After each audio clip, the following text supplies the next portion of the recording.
నూతన ఛాలెంజెస్ ని ఎదుర్కోవడానికి పోలీస్ వ్యవస్థని మనము బలోపేతం ఏ విధంగా చేసుకుంటున్నామో ఇప్పుడు రాష్ట్ర ప్రభుత్వం రోడ్డు ప్రమాదాలను కూడా ఒక తీవ్రమైన సమస్యగా గుర్తించిన సరిహద్దుల్లో యుద్ధంలో చనిపోయే సైనికుల కంటే ఎక్కువ ఈ రోజు రోడ్డు ప్రమాదాలలో చనిపోతున్నారు. మా సహచర మంత్రివర్గ మిత్రులు కోమటిరెడ్డి వెంకటరెడ్డి గారి కుమారుడు రోడ్డు ప్రమాదంలో చనిపోయి ఈ రోజుకి కోమటిరెడ్డి వెంకటరెడ్డి గారు ఆ దుఃఖం నుంచి తేరుకోలేకపోయిండు. మరొక మా సహచర మంత్రివర్గ సభ్యుడు India cricket captain Mohammed Azharuddin కొడుకు రోడ్ యాక్సిడెంట్ లో చనిపోయిండు. వారు కూడా ఈ రోజుకు ఆ దుఃఖం నుంచి తేరుకోలేదు. బాబు మోహన్ కోట శ్రీనివాసరావు లాంటి సినిమా కళాకారుల పిల్లలు కూడా రోడ్ యాక్సిడెంట్లలోనే చనిపోయినారు. ఈ మధ్య కాలంలో పోలీసు అధికారులు కూడా రోడ్డు ప్రమాదాలలో చనిపోయినారు. రోడ్డు ప్రమాదం మన తప్పిదం వల్ల జరగకపోవచ్చు, ఎదురు ఉన్నవాడు తప్పు చేస్తే కూడా శిక్ష మనకు పడే అవకాశం ఉంది. దీనికి ప్రధానమైన కారణం మైనర్లు ఇంట్లో తల్లిదండ్రులు వాహనం ఇవ్వడం వల్ల రోడ్డు మీదకి వచ్చి అవగాహన లేకుండా వాహనాలు తోలడం. రెండు, డ్రంక్ అండ్ డ్రైవ్. వాళ్ళ సంతోషం కోసం, క్షణికమైన ఆనందం కోసం వాళ్ళు చేసే పార్టీలో లేకపోతే ఇతర వ్యసనాల వల్ల తాగి బండి నడపడం వల్ల వాళ్ళకే కాదు ఎదురుగుండే వాళ్ళకు కూడా ఈరోజు ప్రమాదం జరుగుతున్నది.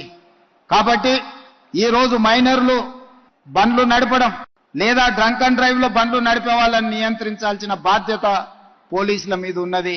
వాళ్ళ మీద కఠినంగా కూడా వ్యవహరించాలి. స్పీడింగ్ తోని మీరు చలానాలు వేస్తున్నారు, కానీ సంవత్సరం అయిన తర్వాత డిస్కౌంట్స్ ప్రకటిస్తున్నారు.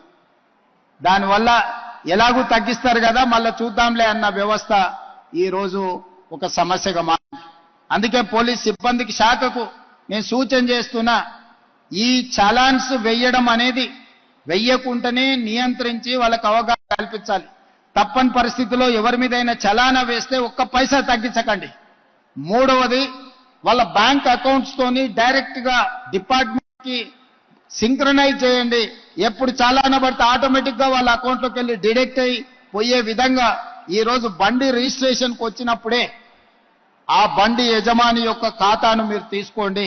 బ్యాంక్ అకౌంట్ ను అటాచ్ చేయండి. ఏ బండి అయితే స్పీడింగ్ చేస్తుందో, ఏ బండి అయితే సిగ్నల్ జంప్ చేస్తుందో, ఏ బండికి అయితే చలానా పడుతుందో ఆటోమేటిక్ గా ఆ యజమాని అకౌంట్ లో నుంచి నగదులు బదిలీ అయ్యే విధంగా మీరు ఈరోజు టెక్నాలజీని వాడుకోండి.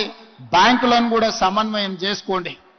లేకపోతే ఈ ప్రమాదాలను నియంత్రించడం కష్టమవుతుంది.